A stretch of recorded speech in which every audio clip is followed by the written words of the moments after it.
that is happening in the file of the Iranian-Israeli-U.S. war. Right now, the latest development is the U.S. source announced on Thursday that U.S. and Iranian negotiators had agreed on a framework for a 60-day ceasefire extension deal, but it still needs President Donald Trump's approval. The source confirmed a report by the Axios news outlet that the two sides had reached an agreement on a memorandum of understanding to prolong the truce and launch negotiations on Iran's nuclear program. The 60-day deal will say that shipping through the Strait of Hormuz will be unrestricted, with no tolls or harassment, and with Iran having a removal of all mines within 30 days, according to Axios. Also, the deal was about the uranium and lots more. We're going to shed more light on this with my dear guest here in the studio, Dr. Asmaa Elzieny, the Fellow Global Peace Institute. Well, Doctor, it's a great pleasure to have you always with us. Thank you so much. The pleasure is always mine. Thank you so much. Of course, this is the latest news about the Iranian-Israeli war that is happening. And I think this gives a little bit of hope, not just for the Gulf area, but also for the whole world, according to lots of economic devastating situations that is really wrapping or tightening the whole world economically. So, commenting on that, how do you see this move? Especially, we are in the waiting phase of the sign-off of President Donald Trump. This step is long waited by the two disputed parties, I mean Israel, America, and Iran. The whole world is waiting for it, and it is long waited in the area, the Arab area, our region especially, because it affected all sides of life, economy, the situation of peace, and even the social stability of some countries. So it is long waited. We hope that the negotiators reached concrete and satisfying conditions for both parties and for the rest of the region countries. They said that the 6-day ceasefire, it is not the final result, but at least it is a step we are approaching. We are hoping that when they sit again to negotiate again, they reach longer time for ceasefire or even the final settlement of the whole situation.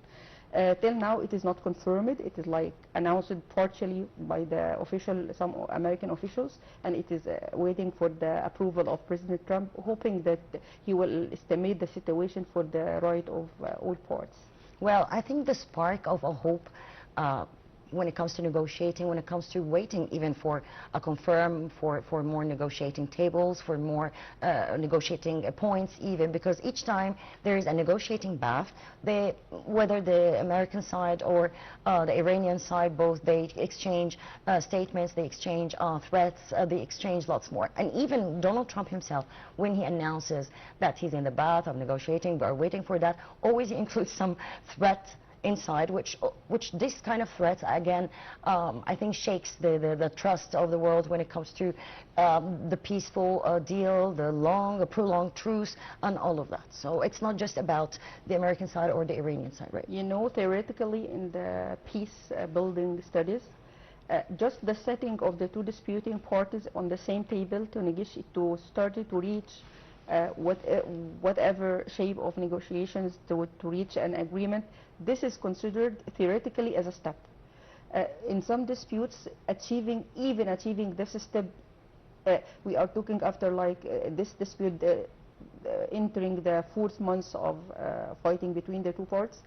This step is theoretically something so hopeful, but still we are waiting to put it into action, to have a concrete ceasefire. You know, sometimes it is announced partially also that they will reach a deal, and we see strikes just like few hours after that. We hope that this is more reachable and more practical for all parts. You know that the push for reaching this deal comes from inside the two disputing parts. It's from U.S., inside the U.S., and I believe inside Israel also by some powers inside the state, and also from inside Iran. Not only the region waiting for this, it is the push, the real push for achieving it and reaching this point comes internally from the different parts. I can understand your point, because this is frustrating when it comes to the hope of ceasefire and all of that. And in the end, the strikes, as you said, like what happened today. Iran striked Kuwait, which, of course, President Abdel Fattah el-Sisi just announced his condemnation for such attacks, and the sovereignty and the integrity of Kuwait is part of Egypt's integrity and all of that. So I think no one wants more of that. And since you are a fellow of the Global Peace Institute, how do you see this? How do you value this? How do you spread more I don't know, awareness on your side? What is going on when it comes to the global peace? Clearly, this is the unpaid price that not the only two warrior two parts pay, this the rest of the world sometimes pay. This is clearly in the case of the countries around the two fighting parts. Whatever the reason for whatever part of the two parties to have, still it costs the neighboring countries very high, and actually it costs the rest of the world. You know, to look at the prices of oil all over the world, even in the areas which are far from the fighting, it's reached the consequences of the war reached all parts of the world. This is what we see in peace studies. This is the budget, the high cost of the war for. Why some unwarrior countries which are not involved as direct parties in the war may be involved, may be interested to reach the negotiations and deals and ceasefire finally, because this is what we pay for what's happening around us. Sure. It is like a negative cost of the war for other countries. Well, of course, we see that, as you said, the economy of the whole world is erupted. Today, even the Nasdaq and the S&P and lots of when it comes to the Bursa, it dropped 1.6% only today. So we're speaking about, each time we speak more about economy, or we read about economy, all the parties and all the parts involved or not involved, they are just waiting and for the truth. They're just waiting for a real deal. They're waiting for a new bath. They're waiting for even the Strait of Hormuz, the blockade and all of that. All the trade around the world are affected right now. It's not just Egypt. It's not just the region. It's not the Middle East. But the provoked Iranian war, it didn't only provoke the war in Iran or the Gulf area, but as you said, it did strike a couple of Gulf areas not even involved. That, I think, made it even more worse. Not to forget that especially this war is happening in a part of the world which is like a linking point for the rest of the world, even if it is not affecting some countries economically or military-wise. It's affecting the free movement of the people to move for different purposes. It's affecting because the closure or the blocking of the Strait of Hormuz, distracting the movement of trade, but even it is affecting the normal, if you are intending to go for this part of the world and passing by the area, especially at that time when you are witnessing what very important event in the whole Muslim world, which is Hajj pilgrimage for Muslims, where the movement, all the world was worried, is the flights carrying the pilgrims is safe to move. Alhamdulillah that they are reaching the deal for ceasefire at that time of the event. I think this event, of course, this is a very holy occasion, which people gathering for such peaceful and for such a holy occasion, I think this gives energy all over the place. It's not just about, it's about solidarity, it's about, yes, it's about faith, it's about praying, it's about praising God's role when it comes to that. So, and not just praying for themselves, but praying also for the brotherly and the sisterly countries. So this kind of, it's a peaceful process, let's say. So this kind of peaceful process in one of the countries that is affected, that proves a lot. That proves that solidarity when it comes to peace, there is solidarity 100%, there is a relief, there is, people want to gather for one cause. So I think this needs to be spread as a info for some people who don't know what's going on, or being scared that people will not reach what and to do what. I believe this is a message that could be sent to the rest of the world, that this is among the cost of the war, that it affected even the stability of the peaceful people who are just moving, interested in performing kind of ibadah like in the case of Hajj. I believe this is a message for the world that enough worrying, we got enough wars, especially in this part of the world. Of course, this is the right. This right is guarded by the human rights law and under the world agreements regarding the human rights, the freedom of movement of peaceful people like the pilgrims. This is an Islamic value in the first place, but also it is stated in the international humanitarian law.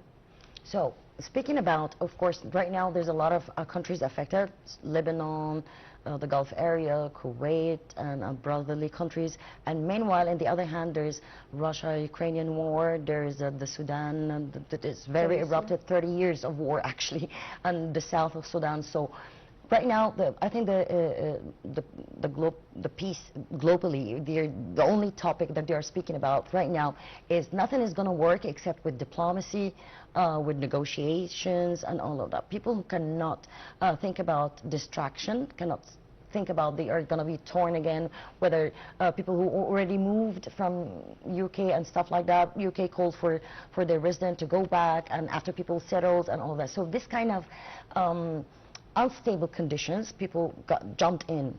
How can we send messages for humanity, because Israel also is killing the charter of the UN? Peace-wise, this timing is, we could say that looking at the building peace in the whole world could be considered like one of the worst times regarding peace, as you just have said.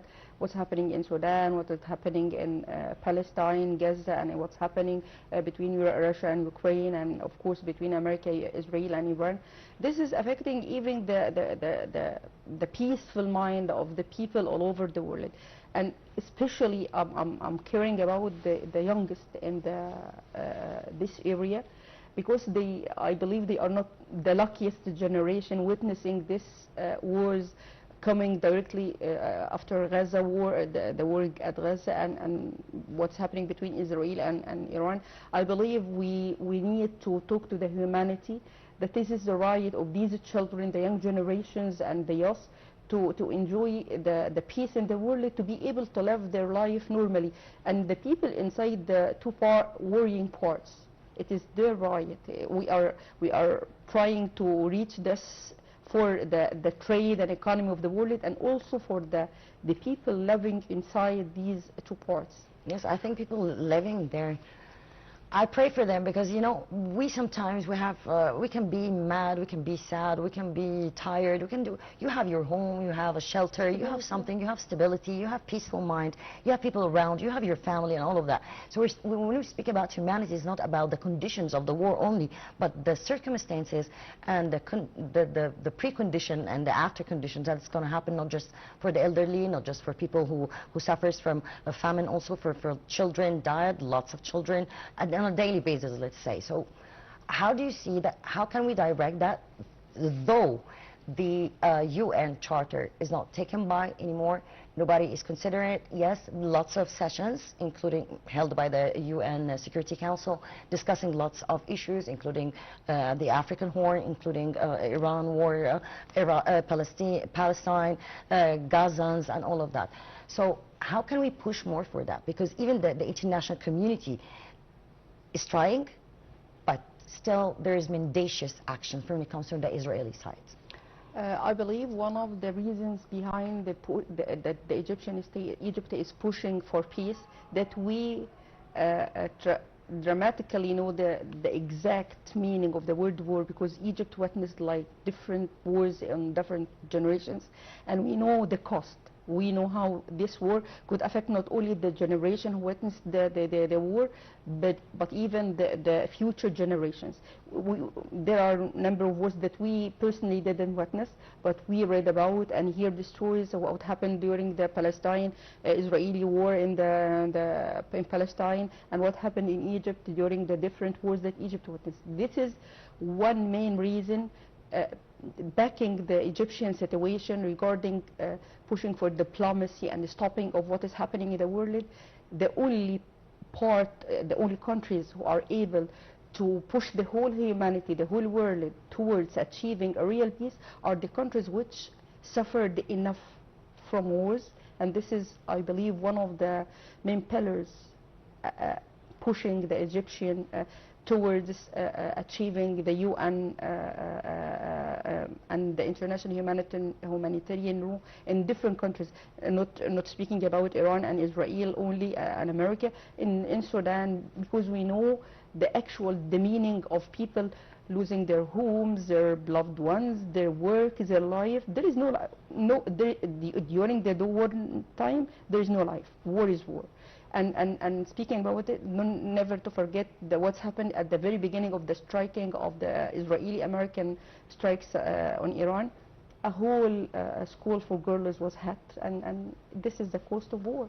More than 168 girls were like shot, and there is investigations about the situation, but still they are dead, they are lost, their families lost the girls and the young girls. This is war. This is one of the very high costs of the war on the younger generation. This is one of the main pushes that pushes the whole humanity. Look what's happening. This is war. Yeah, speaking about, there's two parts. Not military, I mean humanitarian. Yes. When it comes to humanity, there's this part, because the word fear itself, we're grown up, but we have fear. What about the young generations? I think each country that suffers from that, the youth, the children, the small aged, will be needing a rehabilitation when it comes to their psychology and all of that. Each country have its own treasure from youth, which needs just a direction, a bath, a life, which is the minimum. They're not asking for too much. They are just asking for the minimum. The problem is they are trapped. You cannot just run from something that bothers you, or just run from a country that you're not settled with, or you're not fitting in. So it is a big issue when it comes to humanity. It's a big issue when it comes to the charters. So I think even the international community or different foreign countries, before they were looking to the Gaza case closely, before the 10th of October, before the war sparked actually that aggressively, and the yellow zone and the gray zone and all the zones that we witnessed, but it's not about that. But now they are trying to move, actually, even not in a group, not in an international platform, but even individuals. They're speaking about that, and they're comparing their life to their children's life. You know, there is another part, of course, what's happening to the younger generations and youth during the time of war. There is another part which is unspoken enough about, which is the suffering of women during the time of war. You know what happens to the militaries, one winning and one losing, and what we are like accounting who is going to lose what battlefield. But no one considers the suffering of women even after war and reaching peaceful settlement. You know, in Gaza, there are like hundreds of thousands of women who are now became without any man to support, to provide. They are responsible for very big families, and this situation is going to happen also inside inside Sudan. It's happening actually, and it is happening also in the two fighting parties now. There is a cost unseen. This is going to last like for tens of years.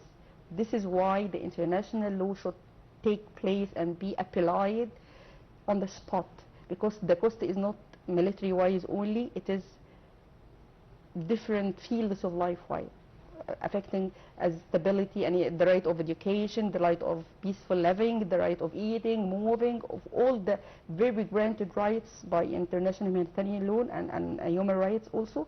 It is affected the stability of half of the world. I believe that during that time, I mean the stability of women at the time of war. I believe this is unspoken topic we need to raise very, very often. So, speaking about those ladies, how do you think that even the international community cannot take action when it comes to different part of the world and different struggles, different conflicts, different strikes and all of that? The women inside, they are trapped. even the aid, they cannot even reach the aid easily. Of course, the initiative by Egypt, we did our job still up till now by air, by roads. We are trying to reach this. Yes, it's the blockade. So how this can be settled? We're just speaking about Palestine, and on the other hand, there's Lebanon. There's lots of 21 people died in Lebanon, including women, including children, including all of that. So when they strike, they don't know who they're striking, but in the end, they're individuals. They're not part of anything. They are not the soldiers. They are nothing. So how can we do that? But because even the international community is so trapped. It's so tightened. It cannot do anything. This is what is. No one has a prescription for reaching this. If anyone had the clue, the situation would have been solved so easily. But actually, what we could do, that we describe the situation and warn the world against what is actually happening. This is a cost that no one can pay finally. At the end of the day, each day of the war, we count how many women are going to be responsible for how long, responsible for very big families, and standing all alone in this situation. The best that we can do, that we shed light on this. But what can solve the situation? These are fighting parts. No one can stop the military and the battlefield. It is happening. But this is our role as experts, and shedding the light on this part that might not be on the table for the negotiating parts.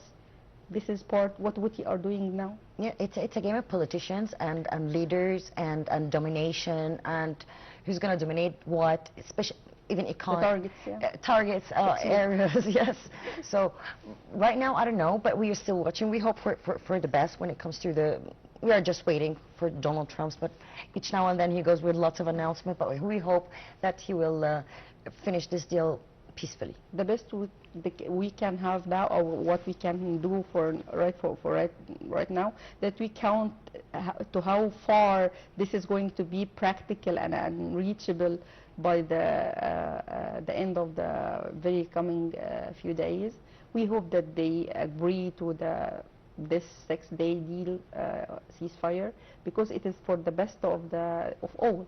Men, women, yes, warring parts, and the neighboring countries. That's all. And of course, the blockade will open lots of opportunities for trade, because today, even like big countries, they're negotiating and thinking about different roads and different ways, gateways, instead of homes, until they reach something. They will remove supposedly the blockade in the Strait of Hormuz, but there's the conditions for both sides. No, I think there's a certain point, I don't know, they want some actions to be taken immediately with lots of points to be negotiated. Meanwhile, on the other hand, if you do this, I'll do that. If you do this, I'll do that, and nothing is happening. So it's a big game. It's a game, and no one knows the rules. It's happening. This is the situation we are assessing every now and then, to the right of the all neighboring countries and the whole region. But I believe this situation is not going to be short. In my opinion, it's going to be like we witnessed the different wars with Iran when it took like years and years, but still the heavy cost for the whole region is very high. This time is so critical for all countries.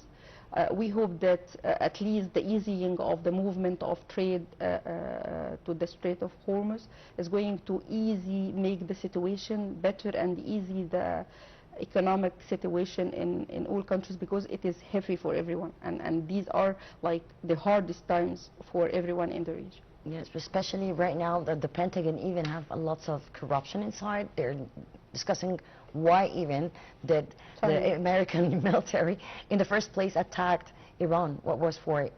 How did you know that they threatened us, and how was it like very difficult not to strike back? So it was uncalculated. Actually, this is an uncalculated step, 100%, which really resulted in what we are witnessing now. People, yes, we are watching what's going on around the world. Yes, we thank God that we have a great government, pragmatic president, that he's not just thinking about the safety of his nation or the safety of his country, but he's also thinking about the safety of the region and condemning and threatening also that nobody comes to the integrity or the sovereignty of any Arab or Gulf country, because this is as part of Egypt. So this is very brave also. Also, this situation, what's happening inside the U.S. is we are hoping that they are people pushing for reaching this peace deal or settlement whatsoever, ceasefire. They are strong enough to push with the pushing happening from some parts of the world towards achieving this. Whatever the reason be, it is not calculated war. It happened in a way that is not the custom, the normal way. But we hope that they stay strong enough to support the international pushing towards reaching this peace deal. I believe they are strong enough. I think the U.S. itself wants to have this part of that we are the winner. Yeah, we dominate even the negotiations, and we're not going to settle for that. But they are in a very critical situation also, the administration of Trump. And meanwhile, in the other hand, the administration of Iran, always Trump just go with any occasion. He sends statements and announcements regarding what's happening, actually, as if he's like neglecting. Even on the way to truce, when it comes to Lebanon, Friday will be like, again, a negotiating table between Lebanon and Israel in U.S. this Friday. But today, again, we heard about strikes in Lebanon. So it destroyed lots of villages and small towns. Even they called for evacuation. And infrastructure, great infrastructure loss. I believe there always in this situation there is like internal situation we can assess from outside, but no one can leave and no one can live and feel. Sorry, like the people inside the circle. This is what is happening inside Lebanon, and we read about the infrastructure, what's happening to the infrastructure, the displacement of people, and what's happening for women. But actually living inside this is a piece of hell. In peace studies, this is something unbearable. We cannot stand. Sometimes we cannot stand watching the videos or reading about what's happening, but they are suffering. Truly, they are suffering from inside. Let's hope that this ceasefire is. It's going to work. Even like it's going to postpone what's going for a while. Even it's only 6 days, but still it is needed. It is needed because right now, as you see, that there's a lot of, when it comes to Access News, also they said among the first issue to be addressed is how to dispose of Iran's stock of enriched uranium. So to highlight that, and Washington and Tehran both accused each other of violating the truce earlier on Thursday following an exchange of fire. So, and Trump has repeatedly insisted that Iran cannot have a nuclear weapon under any deal to end the war that is the U.S. and Israel launched on Feb 28. So, again, what's causing all of that is the enriching of the uranium, who's in control.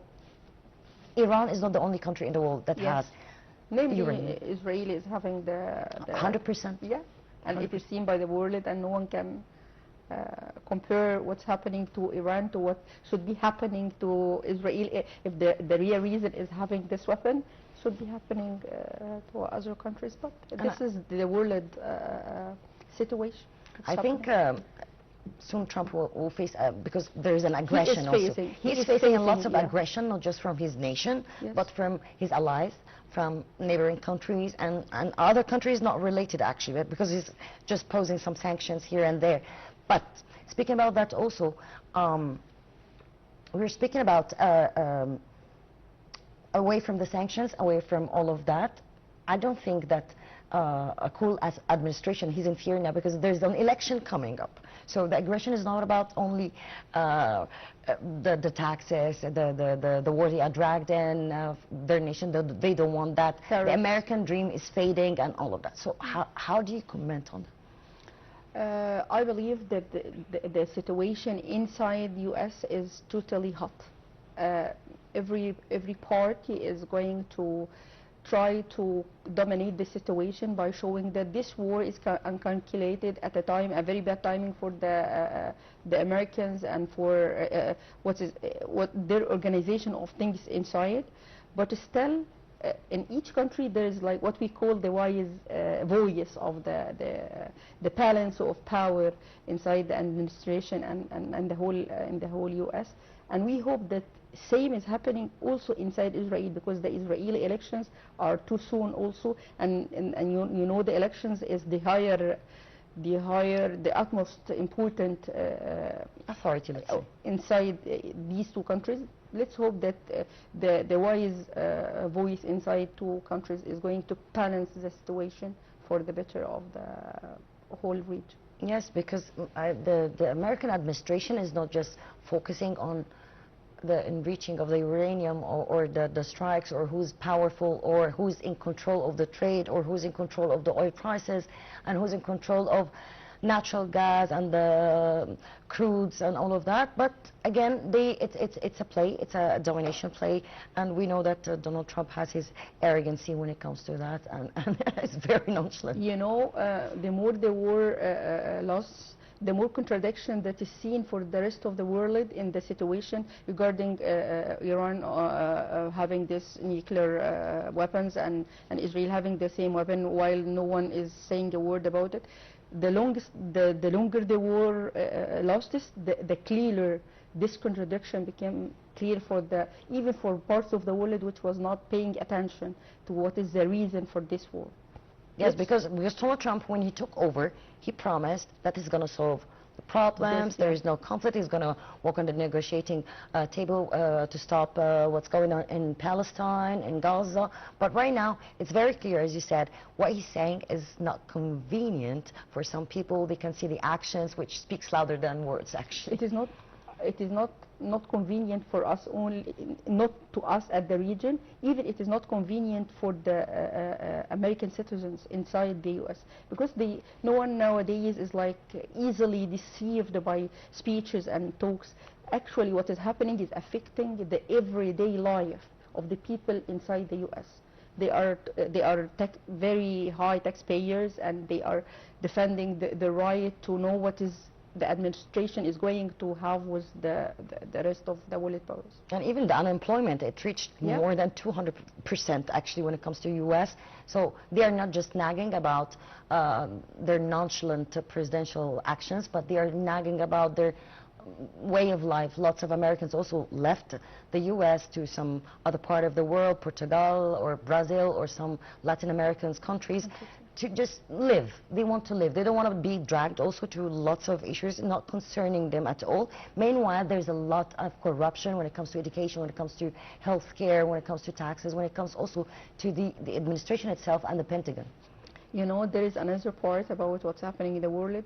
Also, some American citizens are worried about a very sensitive thing, which is the American reputation, about who is launching the wars around the world, what is happening, who promised to stop the wars, and who is actually launching another war. The world is fed up of this, and this is enough for the whole world.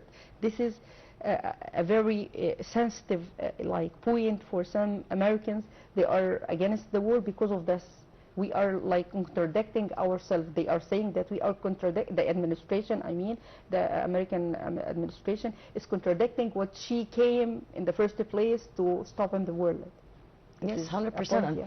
And meanwhile, there's a lot also of foreigners or expatriates or people from different parts of the world, including Americans. Now they are revealing their life here in Cairo through reels and through other, which is very, actually, I think, provoking for others, for other Americans, that here is safe and we are living here in Hurghada. Look at my house, look at the sea, look at the weather, look at the safety here. I walk at the 3 a.m.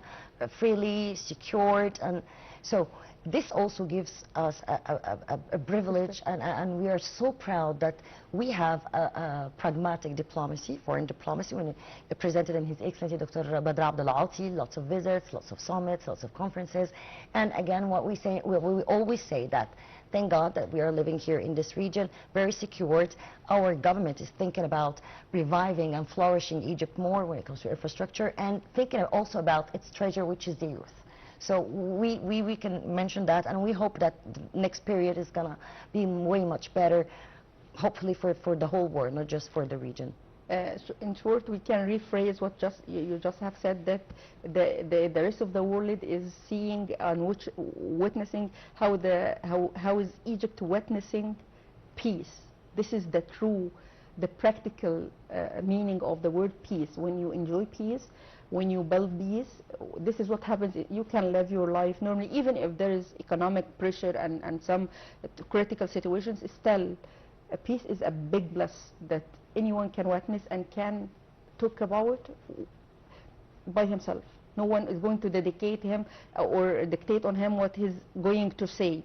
It is said normally. Especially if nothing is postponed, like you're walking on your bath, you're studying, you're living your life, you're having lots of initiatives by the government for women, also for young children, leadership. We are thinking about leading. We are thinking about growing more. So yes, we are a little bit affected by lots of neighboring countries, but still, thank God that we are collected by a great, powerful government. We hope for this for the rest of the neighboring countries and the whole region and the whole world, because this is something that no one can deny. This is life. This is how life should be going normally in all countries. People should have the right to have a very good education, very good standard of lives, and development and everything. Let's hope that this is achieved in Sudan, in Palestine, in all warring parts of the world. Well, we hope for the best. We are praying from here. We are praying for all the affected area, the strikes, the conflict. Hopefully, we're going to live very soon in a very peaceful world. Dr. Asmaa Elzieny, the fellow Peace Globe Institute, I would like to thank you so much for your very informative interview. Thank you so much for being with me. Thank you. It's always a pleasure. Thank you, Dr. Asmaa. Well, ladies and gentlemen, unfortunately, we came to the end of this episode. Promise we'll be back next week with more interesting topic. Until then, the best regards from me, Shuruk Bakr.